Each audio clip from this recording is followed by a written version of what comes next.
Vamos lá, parágrafo único, então, do artigo 288 do Código Penal. Ele fala, então, ele traz no parágrafo único uma causa de aumento de pena, né? Diz que aumenta até a metade se a associação é armada ou se houver participação de criança ou adolescente na associação. Então, veja que a pena aumenta até a metade se nesta associação 3 ou mais pessoas para o fim de praticar crimes houver, integrando esta associação, criança ou adolescente, ou se essa associação é armada, portanto, fizer uso ou estiver com algum tipo de arma na sua composição. Ok? Então vamos lá. Veja, a observaçãozinha que deve ser feita é que o legislador estabelece que a pena aumenta-se até a metade. Então ele menciona até a metade e não que a pena aumenta-se em metade. O que significa isso? Significa que o juiz, no momento de aplicar esta causa de aumento, ele pode escolher um índice menor do que o aumento de metade, ok? Então ele pode escolher um sexto, um quinto, um quarto, um terço ou então metade. Veja que o legislador menciona que a pena aumenta-se até a metade. Portanto, ela tem aí uma variabilidade para que o juiz possa aumentar na fração que ele achar mais conveniente para cada caso concreto. Perfeito? Cuidado com isso, atentem-se a isso. Apesar de haver divergências quanto a esse assunto que nós vamos mencionar agora, o STF já decidiu que basta um único integrante desta associação estar atuando armado para que possa, atuando armado, é óbvio, né? E essa atuação com arma tenha uma finalidade ou tenha uma relação com os crimes que o grupo pretende praticar. Então, basta que uma única pessoa, porque como o legislador menciona no parágrafo único, a pena aumenta-se até a metade se a associação é armada, a discussão que se travou todos os integrantes devem estar possuindo armas, devem estar portando, fazendo uso da arma, ou basta apenas um deles. Então, se a associação é composta, por exemplo, de 10 pessoas, todos têm que estar com arma ou basta apenas um deles? E aí, então, é que residia essa divergência que já foi praticamente sanada com decisão do STF, no sentido de que basta uma única pessoa, dentre todos os seus integrantes, estar armado. O que é interessante, o que precisa ficar demonstrado para incidir o aumento, é que a arma tem relação com os crimes fins que se pretende praticar. Ok? Isso é importante para poder incidir o aumento.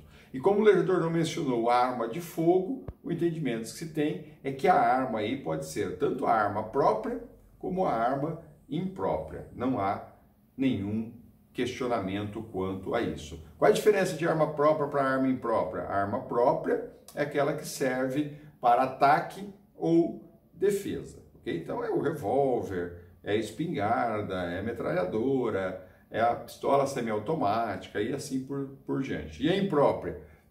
A arma considerada imprópria é aquela feita para outra finalidade, mas que também pode ser usada para atacar ou para se defender, ou, portanto, para matar ou para ferir. Aí entra a faca, a foice, o facão, a enxada e por aí afora, ok? O machado são instrumentos, são armas que têm outra finalidade quando de sua confecção, mas que se usa tanto para matar ou ferir. São chamadas armas impróprias. Ok? Tranquilo?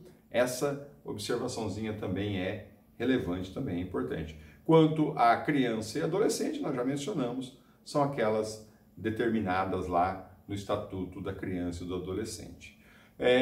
A figura qualificada, quanto ao artigo 288, ela vem disposta lá no artigo 8º da Lei 8.072/90, é a Lei dos Crimes Hediondos, tá? A Lei 8.072/90. Se você observar o artigo 8º da Lei 8.072, você vai verificar lá que o legislador dispõe que a pena será de 3 a 6 anos de reclusão, tá? A pena prevista lá no artigo 288, porque ela está se referindo ao artigo 288 do Código Penal, que é o que nós estamos estudando. Então, o artigo 8º da Lei 8.072 menciona que a pena da associação criminosa, artigo 288 do Código Penal, será de 3 a 6 anos quando esta associação, quando esta união tiver como fim visar a prática de crimes hediondos ou então de tortura ou terrorismo, que são os crimes lá assemelhados aos hediondos. Portanto, se a associação tiver como finalidade a prática de crimes hediondos, de tortura ou de racismo, a pena do artigo 288 do Código Penal, por determinação do artigo 8º da Lei 8.072/90, passa a ser de 3 a 6 anos de reclusão. Também temos divergência quanto a esse assunto, tá?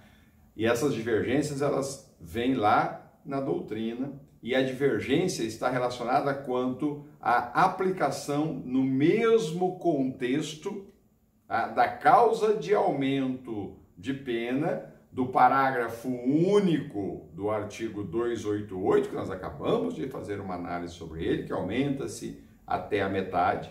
A causa de aumento de pena do parágrafo único do artigo 288 do Código Penal, com a qualificadora do artigo 8º da Lei 8.072. Tá? Então, esta divergência existe aí na doutrina. E apesar dessas divergências, prevalece o entendimento que é perfeitamente cabível a majorante, ou seja, o aumento até a metade do parágrafo único do artigo 288 do Código Penal, é perfeitamente cabível essa majorante com a qualificadora do artigo 8º da Lei 8.072/90. Por quê? Porque o artigo 8º da Lei 8.072, ele expressamente remete essa qualificadora ao artigo 288 do Código Penal. Portanto, não há de forma alguma bis in idem nesse caso. Vou voltar a mencionar para vocês. O artigo 8º da Lei 8.072, é claro, ele menciona lá que a pena prevista no artigo 288 do Código Penal será de 3 a 6 anos se a associação criminosa visar a prática de crimes hediondos, tortura ou terrorismo. Portanto, se visar a prática de crimes hediondos, tortura ou terrorismo, a pena será de 3 a 6 anos. E se esta associação com esta finalidade tiver a utilização de arma ou a participação de criança ou adolescente sobre essa qualificadora de 3 a 6 anos, incide o aumento de pena até a metade do parágrafo único do artigo 288 do Código Penal. Entendido isso? Mas vocês vão encontrar divergência na doutrina quanto a essa matéria, mas é isso que vem predominando, ok? O parágrafo único do artigo 8º da Lei 8.072, ele prevê também a delação premiada. E lá na delação premiada, no parágrafo único do artigo 8º da Lei 8.072/90, o legislador diz lá que há a aplicação de uma redução, de uma causa de diminuição da pena, de 1 a 2/3, se houver a delação premiada. Ou seja, se qualquer dos integrantes da associação denunciar, entre aspas, esse denunciar, a autoridade, autoridade, entenda-se o juiz de direito, a juíza, o promotor, o delegado de polícia e assim sucessivamente, tá? Se denunciar a autoridade, o bando ou quadrilha, possibilitando o seu desmantelamento. Veja que aí o legislador menciona que para o benefício da redução da pena de 1 a 2/3, é obrigatório o desmantelamento, ok? Então ele diz, possibilitando o desmantelamento. Se houver a delação premiada, mas com ela não desmantelar, porque as informações não foram completas, não foram coerentes, ele não terá o direito à redução da pena. Precisa obrigatoriamente desmantelar. Significa, por exemplo, prender todos, acabar com aquela associação. Tranquilo isso? Então veja, outra observaçãozinha. O parágrafo único do artigo 8º menciona bando ou quadrilha. Essa era a denominação que se dava ao artigo 288 do Código Penal antigamente. Tá? Então veja, como se trata de um benefício, a delação premiada é uma causa de redução da pena, tá? O que se entende é que, por tratar-se de benefício, aplica-se também ou aplica-se a associação após a alteração que o artigo 288 sofreu em sua redação. Antes, o 288 era denominado de quadrilha ou bando, precisava de mais de 3 pessoas, portanto, precisava 4 pessoas no mínimo para ocorrer a quadrilha ou bando. Com a alteração do artigo 288, ele passou a denominar-se associação criminosa e passou a exigir 3 pessoas para a sua constituição. E o entendimento é que, quando da alteração do artigo 288, não houve alteração no parágrafo único do artigo 8º da Lei 8.072, mas a interpretação é benéfica ao condenado. Portanto, ainda com a alteração sofrida pelo artigo 288 do Código Penal, entende-se que o bando ou quadrilha aplica-se também à atual redação do artigo 288 com a denominação associação criminosa. Ok? Não muda absolutamente nada, então é perfeitamente cabível o parágrafo único do artigo 8º da Lei 8.072, a chamada delação premiada, para a atual redação do artigo 288 do Código Penal. No caso de concurso material entre o crime de associação e outros praticados pelos integrantes, tá? A redução imposta aí no parágrafo único do artigo 8º da Lei 8.072 só atingirá o artigo 288 do Código Penal. Tá? Então veja, é importante isso, tá? Atentem-se a esse detalhe. Então houve uma associação criminosa com o fim de praticar, por exemplo, 2 roubos. Tá? E praticaram os 2 roubos. A associação permaneceu, né, intacta, permanente, estável, tá? E durante todo esse período de associação, eles conseguiram realizar os crimes que eles tinham como finalidade. Depois disso, então, houve a delação premiada. A delação premiada, ou seja, a redução de 1 a 2/3, incide somente sobre o artigo 288. Não incidirá sobre os outros 2 crimes de roubo que eles praticaram após a associação já estar constituída. Perfeito? Tranquilo? Isso é relevante. O parágrafo único do artigo 8º atinge como causa de diminuição da pena somente o artigo 288 do Código Penal e não os crimes fins que eles praticaram. A ação penal neste crime é pública incondicionada, ok? E o último artigo dentro desse título 9º do Código Penal é a constituição de milícia privada. Vamos analisar então o artigo 288-A, que foi inserido aí pela Lei 12.720 de 2012. Então, até 2012 ele não existia no Código Penal. Esse título era composto de 3 artigos apenas, agora passou a ser 4, Constituição de Milícia Privada. E ele foi definido da seguinte forma, uma redação bem ruim. Tá? Diz assim, constituir, organizar, integrar, manter ou custear organização paramilitar, milícia particular, grupo ou esquadrão, com a finalidade de praticar qualquer dos crimes previstos neste Código. A pena de reclusão de 4 a 8 anos. Então veja, vamos lá.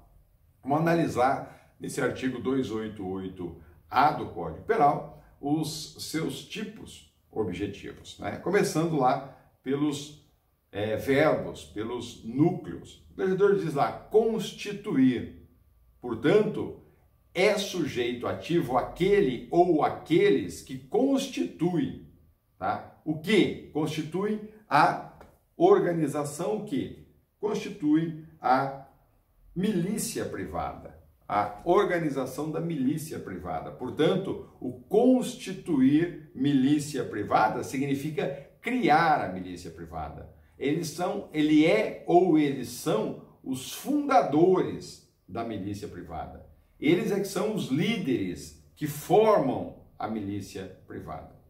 Também pode ser, nada impede que uma única pessoa ou algumas pessoas constituem, organizem, realizem todos os núcleos. Pode ser que haja divisão de tarefa. Um ou alguns constituem, outros organizam, depois outros passam a integrar, depois de já constituída e organizada. Alguns só as mantêm, outros só as custeiam, tá?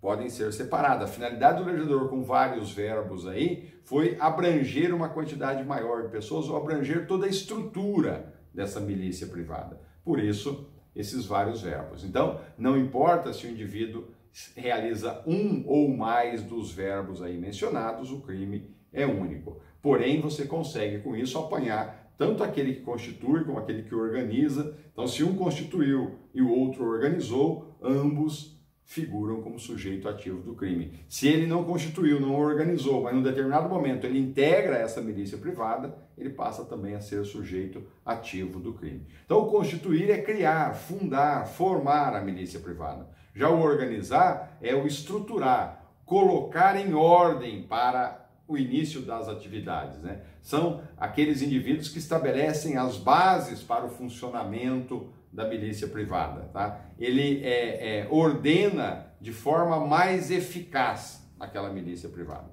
O integrar é mais fácil, né? Esse é compor, fazer parte, é unir-se à milícia privada. Geralmente, quando você integra, é porque ela já está constituída e muitas vezes ela também já está organizada. Tá? Então, constituir, organizar, integrar, manter ou custear. Alguns dizem que uma é sequência da outra, tá? Mas o manter é aquele indivíduo, são aqueles indivíduos que colaboram para que a milícia privada já constituída, né, já criada, prossiga em suas atividades, fornecendo, portanto, material bélico, meio de comunicação, rádio transmissor, aparelho celular e etc., meio de transportes e assim sucessivamente. Tá? Então, o manter é dar o suporte para que aquilo, é dar estrutura para que aquilo continue. Aí o custear, esse agora é aquele indivíduo que só colabora financeiramente. É aquele indivíduo que vai cobrir os custos com dinheiro, que vai pagar as contas até essa milícia privada tomar corpo e andar, entre aspas, com as próprias pernas. Aliás, milícias privadas são extremamente lucrativas, tá? O tipo subjetivo aí é o dolo específico de praticar crimes previstos no Código Penal. Olha que interessante isso. Dá uma ledinha de novo no 288-A do Código Penal. Com a finalidade de praticar qualquer dos crimes previstos neste Código. Significa que só haverá o crime do 288-A do Código Penal se a finalidade dessa milícia privada for praticar os crimes definidos no Código Penal.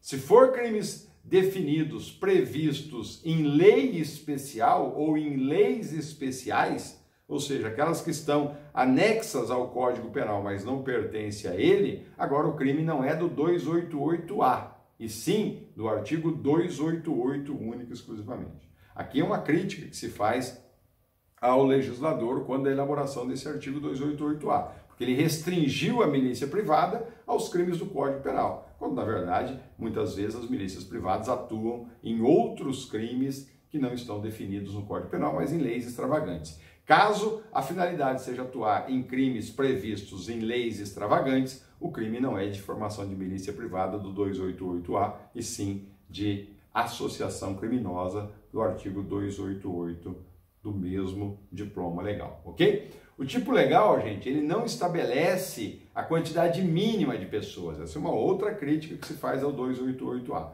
No 288 ele diz 3 ou mais pessoas, né? Agora, aqui no 288A, ele não menciona. Tá? No 288A, o legislador deixou de mencionar qual é a quantidade mínima de pessoas que devem estar compondo esta milícia para que ela seja considerada, portanto, uma milícia privada. Mas aí a doutrina vem predominante, vocês vão encontrar algumas divergências aí também, e diz que em decorrência ou em face da localização que encontra-se o 288A, ou seja, logo depois, logo abaixo do artigo 288, né? Então, a localização geográfica do 288A dentro do Código Penal, o entendimento predominante é que a ele se aplica a mesma quantidade de pessoas previstas no artigo 288. Então, significa que bastam 3 ou mais pessoas para que você possa ter uma milícia privada, ok? E aí a milícia privada, eles mencionam lá, o legislador menciona na definição dada no 288A, que é constituir, organizar, integrar, manter ou custear organização paramilitar, milícia particular, grupo ou esquadrão. O entendimento que se encontra aí na doutrina é que o legislador também não foi bem quanto a essas denominações. Por quê? Alguns dizem que, na verdade, tudo isso são termos sinônimos. Outros dizem que organização paramilitar ou milícia privada é a mesma coisa, não muda absolutamente nada. Organização paramilitar, 3 ou mais pessoas que atuam paralelamente à polícia militar. Realizam o mesmo trabalho que a polícia militar. O problema é que a polícia militar é uma polícia de Estado, enquanto a milícia privada é particular. Tá? Portanto, dizem eles, a organização paramilitar ou milícia privada é a mesma coisa, não muda absolutamente nada. Ou seja, são grupos ou é um grupo armado de pessoas com o fim de prestar serviço de segurança em comunidades carentes, aproveitando a omissão de Estado. Isso é um ponto importante. Vocês não vão encontrar milícia privada em locais, em bairros, em ambientes em que o Estado se faz presente. Tá? A milícia privada, ela atua sempre distante do Estado ou nos ambientes em que o Estado não se faz presente. Então, geralmente você encontra milícias privadas, o campo fértil para uma milícia privada é geralmente nos bairros periféricos, nas comunidades que estão deixadas de lado aos olhos do Estado. É nesse momento que essas milícias se organizam e passam a atuar. Ou seja, geralmente as organizações paramilitares ou milícias privadas, os grupos ou os esquadrões, eles acabam atuando, aproveitando exatamente a ausência do Estado, e eles se fazem presentes, eles aparecem, eles precisam aparecer, ao contrário de uma organização criminosa. A organização criminosa, ela atua de forma a não aparecer. Os seus integrantes se omitem, se escondem para praticar o crime. Na milícia privada é o contrário, eles aparecem. Então, veja, na milícia privada, um grupo se une e toma uma determinada região, um determinado bairro, uma determinada comunidade que está carente de atuação estatal, principalmente, geralmente começam na questão de segurança, e eles passam a prometer aos moradores e aos comerciantes que eles vão agir como se Estado fossem. Eles vão dar segurança ao bairro. Por isso que no início precisa de alguém que vai custeá-los, que vai mantê-los. Tá? Então, inicialmente eles começam como se fossem seguranças particulares. Então eles caminham durante o dia e principalmente à noite pelas ruas, dando proteção, dando segurança, que é o que o Estado deveria fazer, com a polícia lá rondando as ruas diuturnamente. Como o Estado não se faz presente, esse grupo passa a agir. E age armado, é óbvio. Eles botam lá a arma na cintura e passam a andar de moto, de carro ou a pé pelas vielas, pelas ruas e etc. daquela comunidade. Só que num determinado momento, a comunidade acha isso interessante, até os conhece, por isso que eu disse que eles aparecem, né? Num determinado momento, eles começam a cobrar por isso. Aí eles vão de casa em casa, de comércio em comércio, e dizem, olha, nós estamos aqui fazendo a segurança do bairro, tá? Para reduzir aí o número de crimes, de contrabando, de tráfico de drogas e etc. Só que de homicídios e por aí afora. Esse é o discurso inicial, mas daí a algum tempo eles passam aí então de morador a morador e passam a cobrar. Olha, para isso você contribui com R$50 por mês, depois isso vai para 100, vai para 150, eles vão aumentando. E aí aquele indivíduo, aquela casa, aquela família que se recusa ao pagamento, provavelmente nas noites seguintes ela vai ter roubos, furtos e etc. Tá? Então o indivíduo com medo, ele acaba contribuindo. Então a contribuição passa a ser obrigatória dos moradores, sob pena de sofrerem consequências criminais. Ok? Esse é o detalhe. Isso vai se expandindo. Daí a algum tempo, o meio de transporte eles também passam a dominar. Tá? Então o Uber é por conta deles, o táxi é por conta deles, a van é por conta deles. Daí a algum tempo eles passam a utilizar-se de alguns estabelecimentos comerciais primordiais. Por exemplo, a venda de gás só pode ser adquirida no bairro e que eles são os vendedores. Então, enquanto um botijão de gás é vendido a, sei lá, R$90, eles cobram 150. E você não pode entrar na comunidade com o botijão de gás que você comprou no outro bairro. Porque eles estão dominando tudo, eles estão com acesso constante a tudo ali. E aí eles vão tomando conta de uma série de outros serviços essenciais e eles passam a dominar e passam a receber muito. Essas milícias privadas são extremamente lucrativas, haja visto que vocês verificam de notícias constantes lá no Rio de Janeiro. Então veja, a milícia privada ela atua no local em que o Estado não atua. Geralmente ela funciona dessa maneira, ela age na ausência do Estado. Outro grupo aí de doutrinadores mencionam que o grupo ou esquadrão, outros doutrinadores dizem que grupo ou esquadrão, que são os termos utilizados lá, diferenciam de organização paramilitar ou milícia privada. Então, organização paramilitar ou milícia privada são termos sinônimos e teria esta finalidade que eu acabei de mencionar para vocês. Enquanto o grupo ou esquadrão, que também pertence à mesma milícia privada, eles atuam como se justiceiros fossem, ou seja, como se fossem os matadores. Então, se alguém no bairro está criando algum problema e precisa ser eliminado, é esse grupo ou esse esquadrão que age dentro da milícia privada e vai lá e comete os homicídios. São os justiceiros, tá? Você tem algum problema com alguém que vem de um outro bairro cometer crime ali dentro, ou alguém que está...